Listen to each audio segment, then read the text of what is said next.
All right, folks, another Friday here. In the calendar, it's March 6th. As we say, accentuate always the positive, eliminate the negative. I'm Citizen Jones Hussein, and today on the program, Oshiomhole accuses governors and a minister of being behind plot to oust him as Ize-Iyamu blasts Governor Obaseki.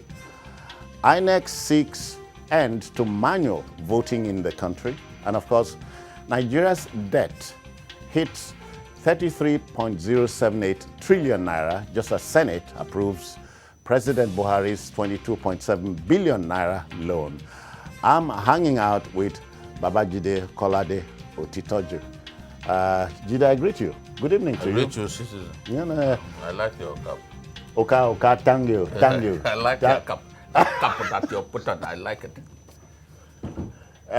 We also have Adekunle Yusuf. You know, I told him downstairs when I heard Yusuf survived last year, in spite of all he did. I don't believe until now. Yes. No, Yusuf, I greet you. Good evening. I'm glad to be here. Allah is the greatest. Yes. All the time. All the time, yes. So the team is ready. I hope you are.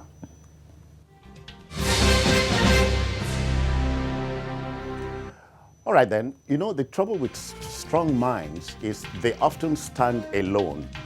Adams Oshiomhole, as chairman of the ruling All Progressives Congress, APC, from the outset, was not going to yield to conventional prejudices.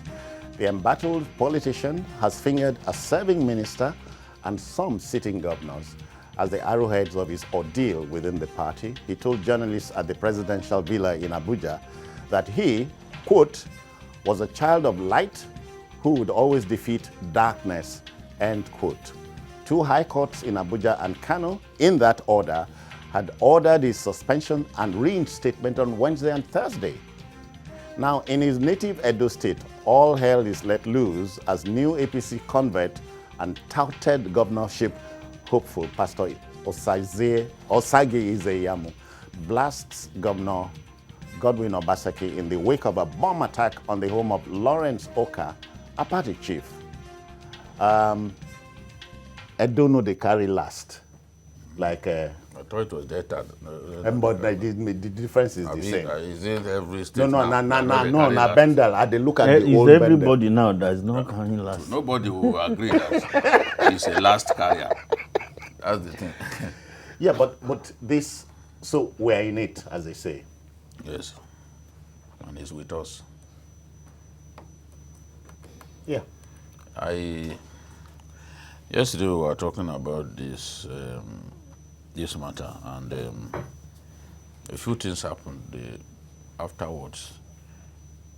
Oshiomhole was at the residence of the president to brief him about his ordeal, as if the president does not know what the party is. You have to make it official, at least. So he went there, and today, one of the governors, in a conversation with me, told me that the president has waded in, and that the president has set up a committee headed by a governor from the Northwest to reconcile the governors with Adams Oshiomhole, which is exactly what we had asked for. That as the president of the country, you are also the leader of the ruling party. And father figure. Yes, you're a father figure. You can't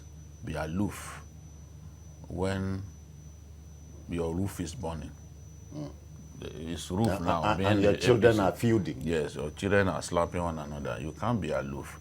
That's not the time to be aloof. So the president has now stepped in, and we'll see whether that governor can truly reconcile the feuding governors with Adams Oshiomhole. There are, what we have now, there are about 8 governors against Adams Oshiomhole and 10 on his side. But the truth is, in a conflict like this, the situation is usually so tenuous that people can cross easily from one camp to another. So the solution is reconciliation. And the reconciliation would happen if Oshiomhole stops talking the way we know he talks. Because if you are attacking the same people that they want to reconcile you with, you are attacking them publicly, that reconciliation will not happen. Oh, yeah. So it is in his own interest to mellow down. We know that it's not his nature. He's a rambunctious and swashbuckling character. But as a party leader, he needs to calm down at this time and use his wisdom to calm the tempest that we are seeing. He puts supporters of the APC to shame that this is happening, and they can only wish that there will be peace at the end of the day. We know that politicians, when they take position, they can be very stubborn, they can be very stoic. They go full throttle. Yeah, but it's still possible to reconcile these fellows. Philip Shaibu, the deputy governor, was saying that Oshiomhole should apologize before real reconciliation can happen. Yeah. I keep hearing all kinds of funny sound bites from a man that Oshiomhole made. And that shows you how deep this conflict is. That a man that Oshiomhole made politically is now the arrowhead of the people abusing him at every opportunity. So Oshiomhole must work with the people who have been appointed to reconcile him with the people who are quarreling with him, and he needs to talk less. Too much talking will bring him no real reward. He needs to talk less at this time to give room for reconciliation. After all, politics is not an Aluta thing. Yeah. You know, so it's a far cry from when he was a labor leader. Yusuf, typical Nigerian politics. You are not surprised At all. So where do we go from here? Mr. President has waded in. Now we know that Oshiomhole is voluble, he's talkative, but again, they say put your mouth where your money is, politically speaking. Well, as far as I'm concerned, even though what Gidi said is actually the right way for Oshiomhole, I don't see how any reconciliation, genuine reconciliation can take place in the atmosphere that pervades, the APC as we have it today. Because when you look at the character of the national chairman, it doesn't make things, easy. You mean the person? The person of Oshiomhole. See, when you know the Oshiomhole that some of us used to know, when he was a labor leader, he was always reaching out, When he became governor, things changed. I thought the thing got worse when he became the national chairman of the party. And he doesn't seem to realize that the job, of a labor leader, of a governor, and party chairman, that all those jobs are not the same. Lives. And because they are not the same, you need different styles and approaches. And I have not seen that he has really, taken time to understand some of these things. You see, when you see Oshiomhole, when he talks, you see extreme intolerance in a man that is the national chairman of the ruling party. That is not fine. Many of the people you will become the chairman of are big men like you. Some of them far ahead politically. Some of them your mates. Some of them, the people you are, bigger than. And so, but it's your job to bring all these interests together, harmonize all the interests. Fine, in politics, there is no way everybody will like you. Not everybody will agree with you. It's so sure. But when you have big muzzled men like you wrestling with you, believe me, it means a lot. The party as we have it now, you say a governor, the president is the national leader of the ruling party. Asking a governor to reconcile, a few weeks ago, there is another reconciliation, committee of the party headed by Chief Bisi Akode. What have we made of that? You understand me? So when you look at the party today, the problems are so multifaceted. But how can the party navigate? It must start with Adams Oshiomhole himself. You should remember that he's the chairman of all members of the party, including those that he said, I gave battle and they are now against. No, you are still their chairman. Those who are against you, who don't ever like you, you are still their chairman. Those who are deeply in love with you, you are still everybody's chairman.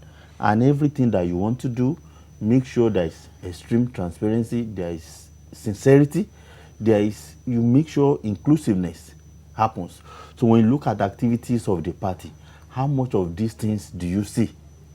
So people are bound to, when you see some people blaming Obaseki. Yeah. Obaseki, I don't like his style, especially now that, to me, as far as I'm concerned, he doesn't seem to, give honor to the office that he occupies. The way he talks, the way he attacks Oshiomhole.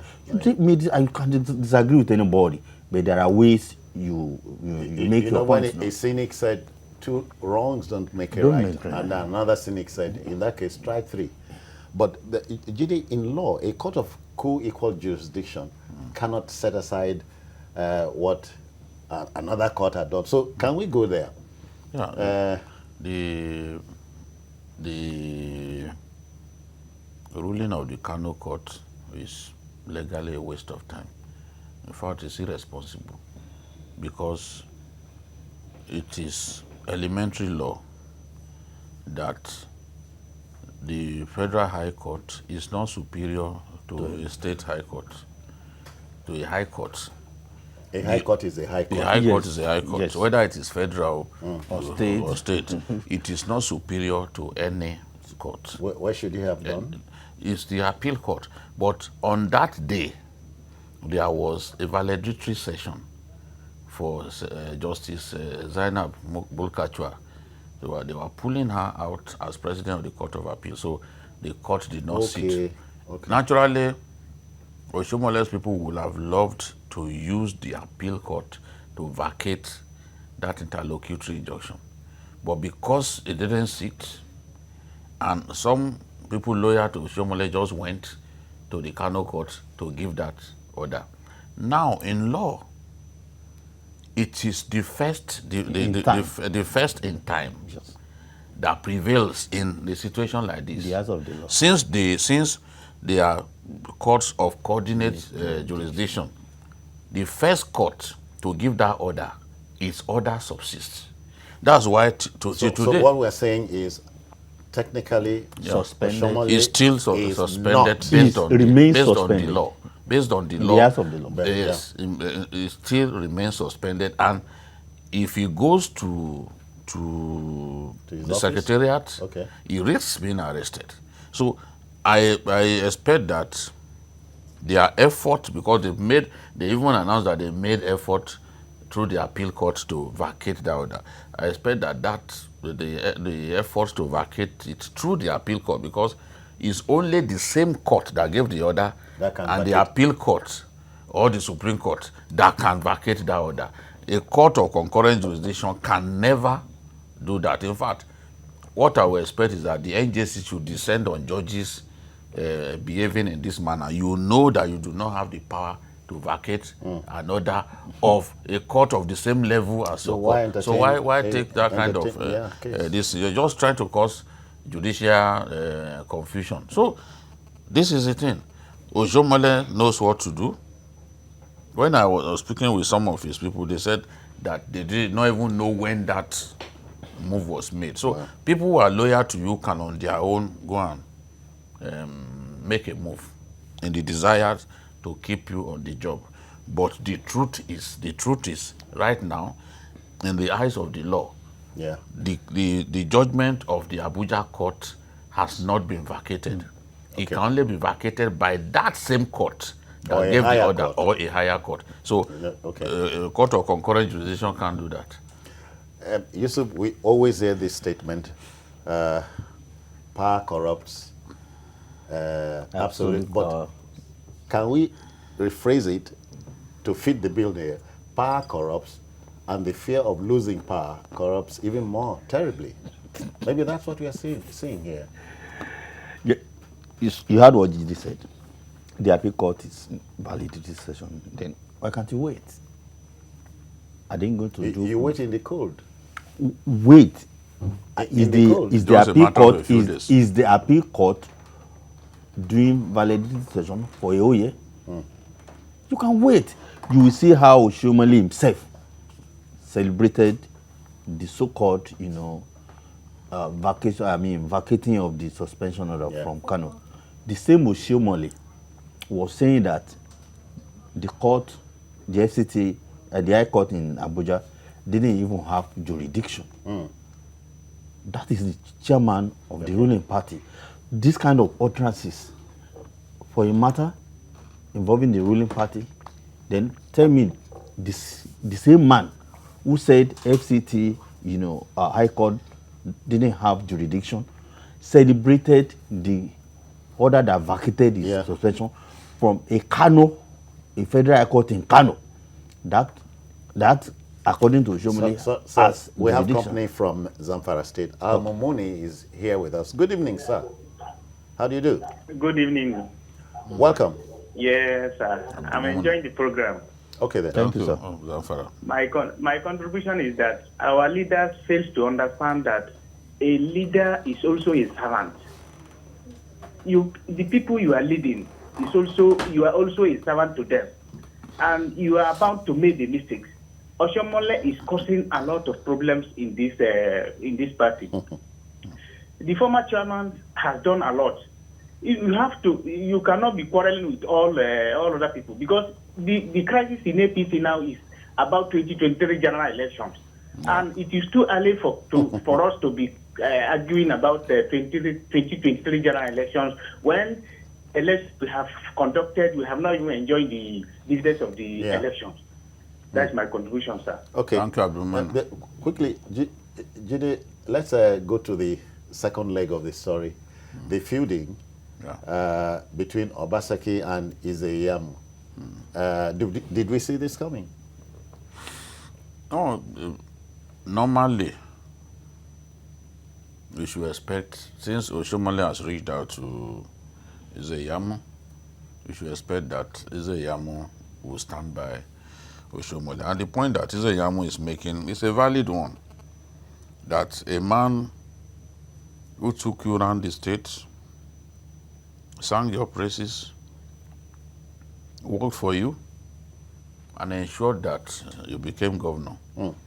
You are now jubilating all over the place that he's been suspended as a national party chairman. That, look, this is immoral. The truth is, I've seen leaders who made governors, and those governors vowed that whatever happens, I will not publicly criticize this person because I still feel indebted to him for what he did. Oh, yeah. The rate at which Obaseki and Philip Shaibu have been abusing Oshiomhole makes it absolutely difficult, if not impossible, to resolve the current conflict. And the way Obaseki thinks is, my colleagues amongst the governors will be able to help me chase Oshiomhole away. And once they chase him away, a new party chairman will give me the ticket. Because INEC has already said that only the national chairman will be permitted to present the candidate of the party in the state. So he knows that, given the bad blood that has been created, it will be extremely difficult for Oshiomhole to present him. And that they are probably going to do all that they need to do to make sure that he doesn't emerge as the candidate of the party. So he's abusing the man all over the place in a manner that makes this conflict difficult to resolve.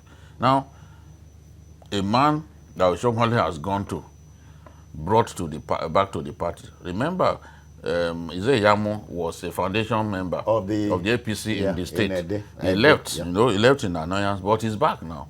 He has tremendous support. He's a grassroots man. So, in fact, his return to the party has energized the anti-Obaseki tendencies within the APC in that state. So, definitely, I'm not surprised that he responded in this manner, because to me, yes, politics is an immoral sport, if you look at it thoroughly, but it still does not make any sense. I heard something that even said that that he regretted even meeting Oshiomhole. Somebody who made you governor, he rigged the process for you. He dumped his own deputy. And a lot of the members the members of his cabinet, even they revolted against Oshiomhole because he chose you ahead of one of their own. And you are saying that you regret meeting him. I mean, it's terrible. Adekunle, Nigerian politics, this style of Nigerian politics has come to stay. 2023 is some 3 years plus from now, and here we are. Mudslinging. Less than 3 years, because elections will have started at least 1 year electoral. Yeah, so what does this tell us? Well, for the ruling party, if you locate it within Edo State, Oshiomhole, Obaseki, mutually assured destruction they are trying to do. MAD. Believe me, I don't see anybody that can resolve that.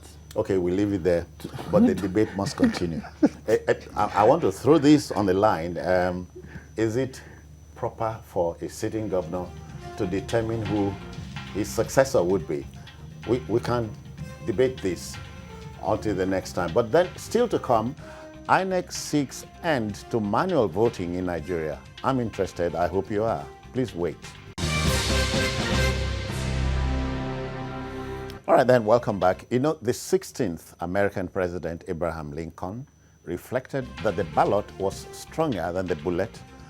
Well, voting is a civic duty of the elector by law, except that in our inconstant jurisdiction, the process is so warped and tendentious, more like going to war. The electoral umpire, INEC, has an ambitious plan for the 2023 general election. Chairman of the commission, Professor Mahmoud Yakubu, prophesies that with the proposed reform of the Electoral Act, the 2019 elections could be the very last manual polls in our country. With an electronic register of voters in the bag, this is perhaps not a pipe dream. Yeah, we wish that it's not a pipe dream. That's my wish. And I'm sure every patriot who wants to see credible elections in our country is thinking the way I'm thinking. Because what we have currently is a barbaric excuse for elections. What we are doing is barbarism at display, and we call it election. The blatant rigging has to stop. And I believe that electronic voting will take us there. But will the politicians agree?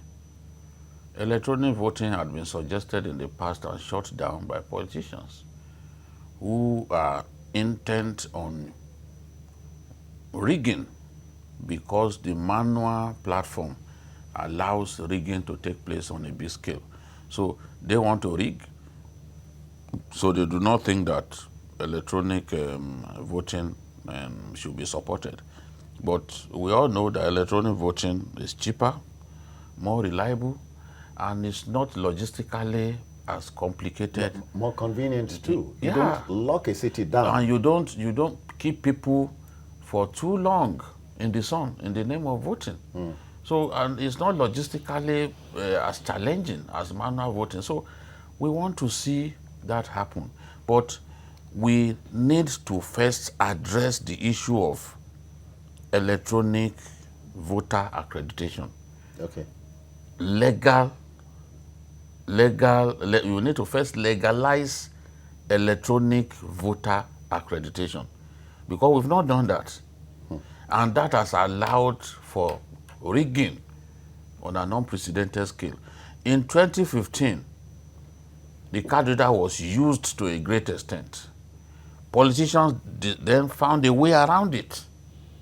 They went to court. They found a way around it. Now, if you go to vote, you observe that even people who do not belong to your community, you see them on election day, they line up with you. Why does that happen? Politicians mop up the card reader. They mop up the card reader. They give people money, collect card readers from them. They then ship in. No, voter card. I mean, the voter card. Yeah. They mop up the voter card. And then ship in their voters. supporters. Yeah. People who did not register. Who did not register to be part of the election. But they have And a then voter card. They will give them the voter cards that they had mopped up, giving people money to part with their voter cards. They will now distribute to those people. Now, naturally, when those people get to the voting centers, they are not supposed, if the card reader does not recognize them, they are not supposed to vote. But what we have is a situation in which whether the card reader rejects you or not, you are still able to vote. Somebody looks the other way. Yeah, in the name of the so-called incident form. So this is what we have. Right. But because the card reader has not been legalized, if it gets legalized, then any INEC electoral official that fails to mandatorily use the card reader should be liable to prosecution and probably a jail term. So this is the way it is. This is the first step to making our elections credible. A situation in which we have manual register of voters who turn up on election day and electronic register, and people will choose to use the manual register over the electronic register. It's a very shameful thing. Yeah. You remember a politician who claimed that he had 50,000 votes that he wanted to deposit into the pot, in Akwa Ibom, and it didn't work. How do you get that? Because on election day, the manual accreditation that INEC supervised yielded only 19,000 voters. But somebody claimed that he had 50,000 somewhere. So this is what the damage that politicians are doing to our election. I'm happy that at least 26 clauses have been identified in the current Electoral Act that they hope to amend, introduce all kinds of elements to at least make the election Yusuf, credible. tell him those who are to amend. Let me tell you. No, tell him those who are expected to amend it. I'm coming. You see, in Yoruba land, they say Eke Okin Pera Won Loruko. I don't know how to put that in English. And then I don't trust you. Because the same people who benefit from the loopholes in the system are the ones you want to bring in to close the loopholes. That's it. And make the system become, very difficult for them, to benefit from. I doubt it a lot. Let me tell you. Will they go there? You will see the way they will food drag. They are talking big now. Oh yeah. The way when you see them talk, you feel happy and clap for them. Ordinarily, what should they have done? The same National Assembly passed an electoral amendment, something like bill, that the president didn't sign. That's it. Why don't you dust that up? You know, if there are things you still need to fix. I can they cite, will use it. I can cite Section 52 of the Electoral Act of 2010 had prohibited the use of electronic voting, but by the amendment carried out on March 27, 2015, that provision has been made. So there's no question of tinkering with going about. So electronic voting is legal. You get what I'm saying? I'm citing a section which is saying these same people had given vent to electronic voting. Yeah. So you expect them to go back there? That's not what I said. I said there was a bill that was passed by the National Assembly, I don't know whether last year, that or late 2018, that the president did not sign. Okay. He said it was too close to the election. The president didn't sign it. Caused disruptions. Yeah, late Whatever 2018. anybody wants to say, go and read it. It's a beautiful thing. You take all those, take that. If there are things you need to add they are going to add some things. But it's one of the best I've seen that can help my country. That's it. See, it goes as far as, giving responsibilities to each person and penalties for not doing, certain things. See, today, one of the biggest problems we have is that you rig election and you get away with all those infractions.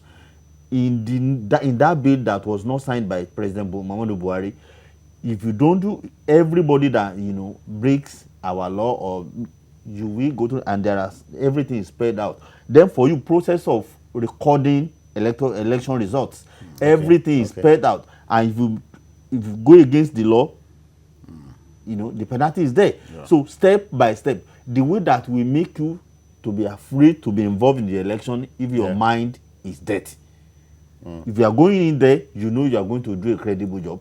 If you don't, then you are ready to spend your life in jail. So all these things we should do. When we blame our politicians, they will say, okay, this is our law. Our laws are weak when it comes to elections. I've seen people, I know somebody in the National Assembly now who has been a serial rigger. I've seen him live and direct, not many. And blow whistle. Let me get to Dari. Dari is waiting. I was scared of him. Dari is in Kaduna. How do you do, Dari? Good evening. Good evening, sir. Yeah, good evening. Yes, Good sir. evening, Let's sir. go. To the panelists, Babajide, good evening. Good evening. Yes, I think it's going to be a shame if the National Assembly member will not allow this amendment to fly. If you are thinking of credibility, you are supposed to lead by example. I just pray that the Nigerian factor will not allow this to work, so that at least Nigeria can be more credible in the Committee of Nations when it comes to elections. They should forget about partisans and do things that are needful, and let Nigeria, for one, give a sigh of relief when it comes to elections. Elections must be credible, must be fair. Whoever wins should be able to be proud of him or herself that he has won an election. I pray that the Nigerian factor will not come in between this credibility. Thank you, Dari. Except that I quarrel with your prayer. We must work even as we pray. We don't work harder than we pray. We pray harder than we work. But don't forget, he said one thing about Nigerian factor, and we need to talk about it. Do you know today, if you want to do driver license registration, it's electronic. Yeah. If you need another thing in Nigeria, it's also electronic. National identity card, whatever, is electronic. But your banking you now see is that electronic? Is it all these agencies, are they owned by different governments or one federal government of Nigeria? Why don't you harmonize all this? That Jide has come to me, that vehicle registration officer, he has done everything. That I have everything about him. Yeah, in the system. That if he needs a driver's license, all he needs to do is to signify his intention. Then what we expect him to do, maybe make payment, do whatever, then we should issue him and we certify that he can drive. We issue him and go. But in Nigeria, you'll be doing it again and again, and at some point, do you know I've done the national identity card registration for about 2 years now. I've not received the card. I had to go there. I started calling them. They are saying it's not yet ready. You are not a so bona you fide. ask, what manner of federal government do we have? You are not a bona fide Nigerian. Okay, we'll talk about that later. That's the Nigerian factor that we must talk about. Let's key into this critical element in all of this: power system, the power supply, power system, and that your service providers can penetrate the hinterland. Are we looking at that? Yeah, I don't think that that electricity supply is such a big problem. I can tell you that at voting centers, people can even contribute their generators to make sure that the place electricity supply, is constant. I've seen elections where at the end of the election, people made it carnival-like. They bought beer here in Lagos, wine, champagne, yes. and other VGC, drinking, yes. Because the election should be like a carnival. Yes. But we turn it to an opportunity to kill ourselves. Violence. The truth is, I've seen some elements, some items on the proposed bill that I think will help. For example, the electoral reform bill, there's a portion that prevents INEC from shutting down its database until all petitions are dealt with. In my view, the petitions will even come down drastically when people can see the fidelity of the election. They can see clearly that the elections are credible. Let me understand this. As soon as you hit it, yes, your vote goes in, you can see it there. Yes, the parties involved can access it, but you have to pay a certain fee before you can access that. It's just like you want to get into the university, and then you go to their website. Yes, the portal. They open the portal. You pay a fee. So parties competing in the election will have access to it. There will be a national electronic register of votes. And you can't tinker with any figure. No. It's just like my salary now. For example, you are a banker. You can see what I earn. You can have access to my bank account, but you cannot tinker with it. You can't add to it. That's the way it is. Okay. So all I'm saying is, let us work hard at it. A situation in which we are using cutlasses to chase ourselves on election, it shows how barbaric we are. It shows that we have returned to the Stone Age. And I believe that when you watch even fellow African countries, Botswana and the rest of them, Ghana, cleaning up their electoral process, making it a lot more credible, then you ask what is going on with us. If a country like India, the biggest democracy in the world, can conduct elections, and within 48 hours, you know the winner. Nigeria, that is by far smaller than India, we can't announce results within that time. And it's electronic, it's 100% Indian technology. So we need to relate with them, ask them, how do you do it?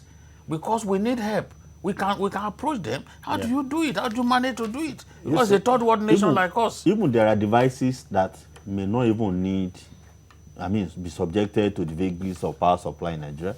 Okay. They'll do it. Your elections between so time and so time. They can package, technology in a way that can handle certain durations of time. I hope we are looking forward to a situation where you don't lock down a city or a state. No.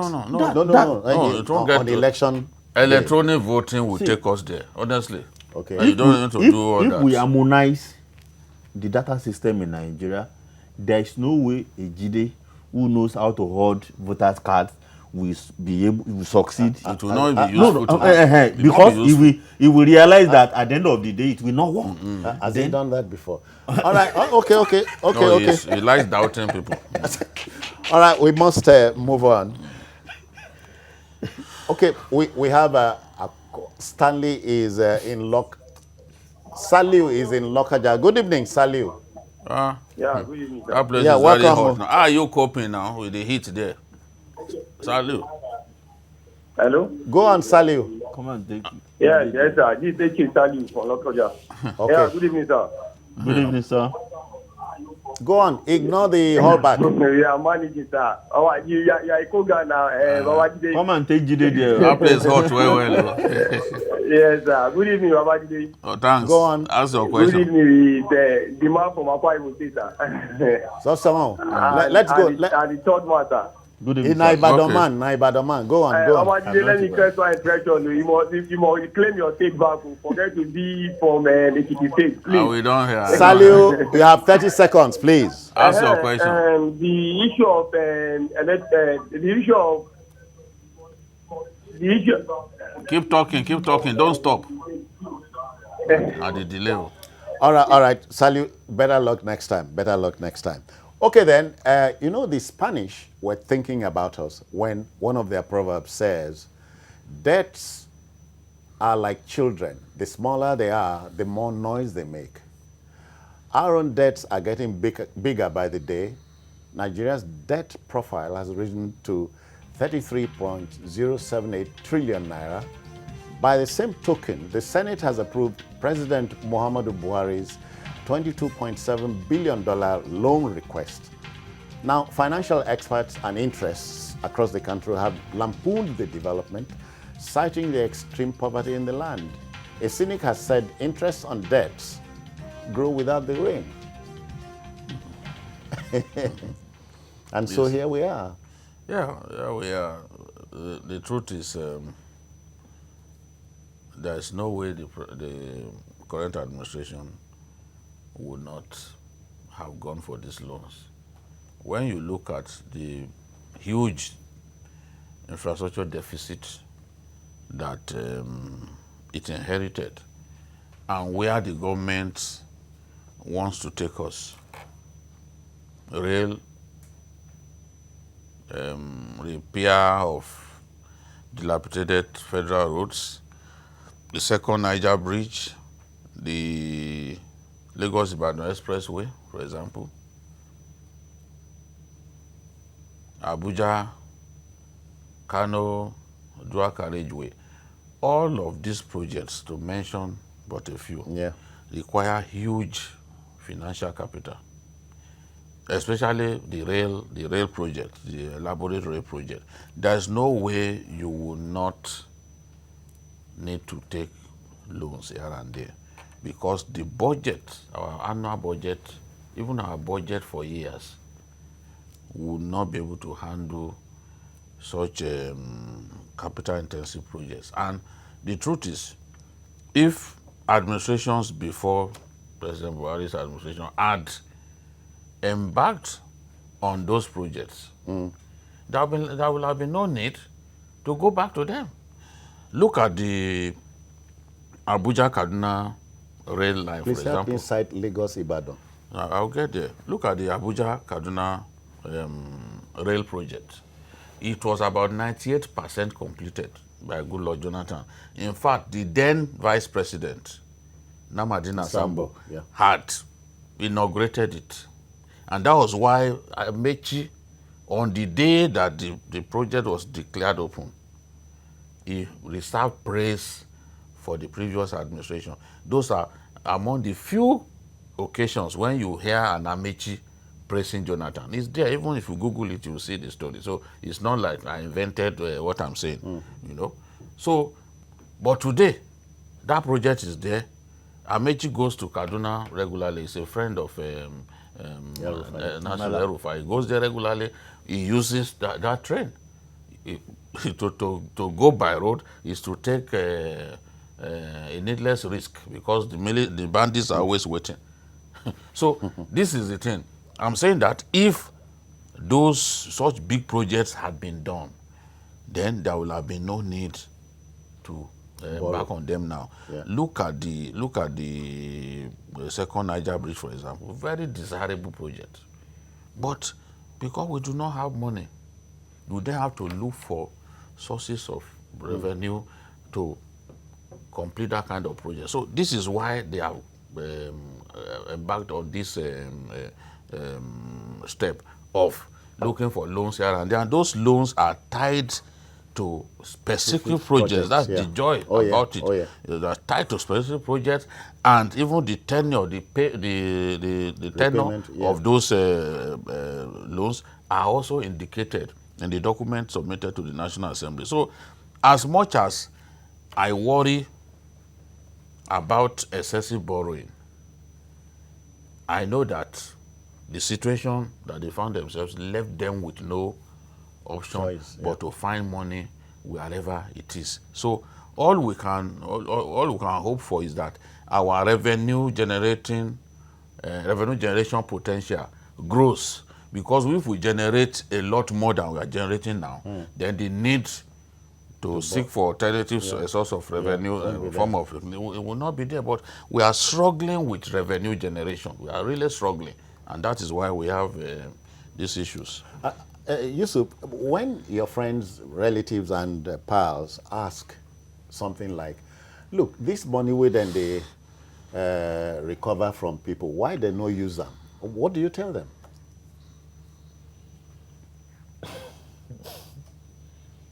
Oh, okay. Honestly, I become more confused and confused whenever you mention so amount to be borrowed, so amount to be borrowed. You need to look at the situation in the country. We want improvement in our infrastructure, but how do you address the poverty issue? It's so endemic. It's easy to borrow money. Paying back is a big deal. You know what we were before? You know the debt, buyback and all those things, in the past. Now we are amassing, debt again, and the rate at which we are going. I would have preferred something less, like take 10 billion, 5 billion, but you go for almost 30 billion at a time. Believe me, I'm afraid. You don't have faith? What faith? No, what faith? We know our country, what we have seen over the years. But the counter logic is we are credible. We are credible enough to ask for such a loan, 22.7. In fact, those who want to give out money are even looking for people, whether you are credible or not. You're a country. After your government, another person will be there. You understand me? Those who want to give you money are actually begging you to come and take it. No, it gets to a point that then they you will need, stop giving. We have not reached that point when they can stop giving. You need to sit down and say, okay, do we really need this money? The rate at which we are going, I'm really, really afraid. So I want you to factor the approval given by the National Assembly to all of this. The National Assembly? Okay. Has approved the loan, so. But some people are protesting. People are talking. This National Assembly, I don't want to say the way I describe it. Or you want me to say it? Here or outside of here? Anyone you want. I don't want to tell you the way I see this National Assembly. All these National Assembly. Believe me, the economic situation in the country, I'm afraid, going for 30 billion, almost 30 billion, dollars at a time. Oh, you want to turn Nigeria to America? Is that the promise you want to give me? And at the end of the day, it will be all story. Yeah, this is an aside. The other day when the National Assembly rejected a recourse to buying cars from, what is it now? Innocent Motors. I kept wondering, as you are now, what National Assembly? And the Southeast Caucus of the National Assembly should have made a statement. They may be wrong. Look, we want our son's car. No, but somebody made an effort to drive that message home, but it was shouted down, including his kinsmen. Well, the truth is, they wanted something that they felt was better. I would have wanted, even from the president, for the president to say, Innocent, build me a staff car that I can use.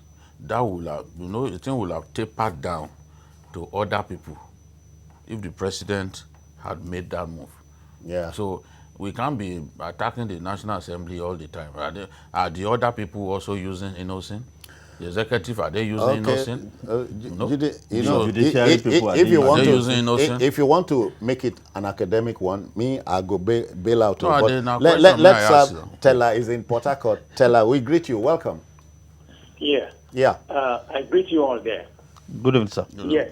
Mr. Jide had painted the beautiful picture as to how the loan will be utilized.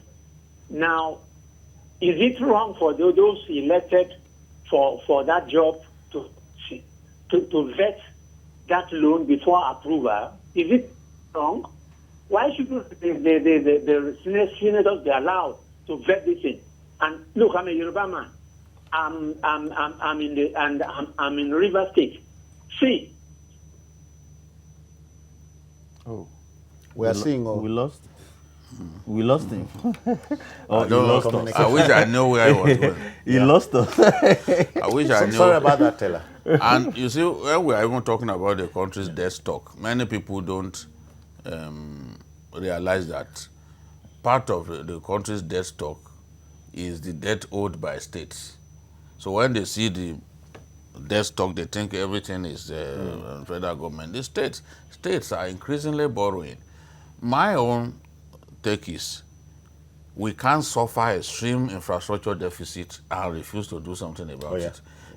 These roads, all developing countries are depending on rail as a means of commuting. You know, we are so dependent on roads, and these roads are giving way. So, all right. So ours is just to mold opinion. We leave the judgment to you. Let me thank Adekunle, Yusuf for coming. I'm always we hope that by the end of today, you would have seen with them this National Assembly. You will have bought an innocent car, because I know it doesn't drive an innocent. Okay. And you don't drive an innocent. No, I know get the and money. you too. And neither you too. Okay, that's our program for today. If you missed this, you may also watch Journalist Hangout on other platforms we'll display on the screen, and on YouTube at youtube.com/TVC News Nigeria. The feedback channel remains the same. And so on behalf of all the backroom boys here, we say thank you for watching. Bye-bye now.